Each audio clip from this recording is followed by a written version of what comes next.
মক্কায় মদিনায় রমজানে ওমরা করতে গিয়ে কি ওখানকার মসজিদে ইতিকাফ করা যাবে? এক্ষেত্রে কাদের সাথে যোগাযোগ করতে হবে? মক্কা এবং মদিনায় যদি আপনি যান রমাদান মাসে, তাহলে আপনি এতেকাফ রমাদান মাসে উমরাও করতে পারেন, এতেকাফও করতে পারেন। এতেকাফের জন্য মসজিদে হারামের মধ্যে মানে একটা এতেকাফের একটা ভিন্ন ডিপার্টমেন্ট আছে, ওই ডিপার্টমেন্টে যোগাযোগ করতে পারেন।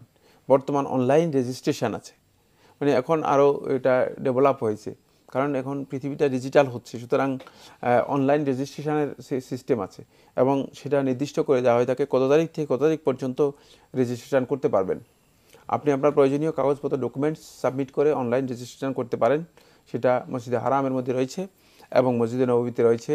মসজিদে নববীতেও সেখানে একটা ডিপার্টমেন্ট আছে। এতেকাফের জন্য আপনার প্রয়োজনীয় কাগজপত্র সাবমিট করে আপনি সেখানে এতেকাফ করতে পারেন।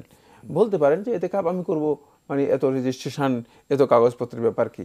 হ্যাঁ, রেজিস্ট্রেশন এবং কাগজপত্রের অপরিহার্যতা রয়েছে, কারণ গোটা পৃথিবী এখন বিশাল এক মানে আতঙ্ক, মানে জটিল অবস্থার মধ্যে রয়েছে। সুতরাং সেখানে নিরাপত্তার বিষয়টি, নিরাপত্তার বিষয়টি খুবই অপরিহার্য একটি বিষয়, কারণ আপনি মানে হাজার হাজার মানুষের নিরাপত্তার বিষয়, লক্ষ লক্ষ মানুষের নিরাপত্তার বিষয়।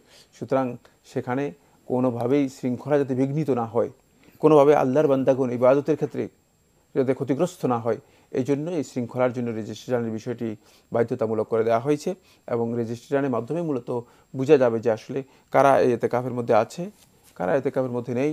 মানে তাদেরকে প্রয়োজনীয় কোনো সহযোগিতা করার বিষয়টি আসলে সেটা সহযোগিতা যাতে করা যেতে পারে, এই জন্য মূলত এই রেজিস্ট্রেশনের বিষয়টি বাধ্যতামূলক করা হয়েছে।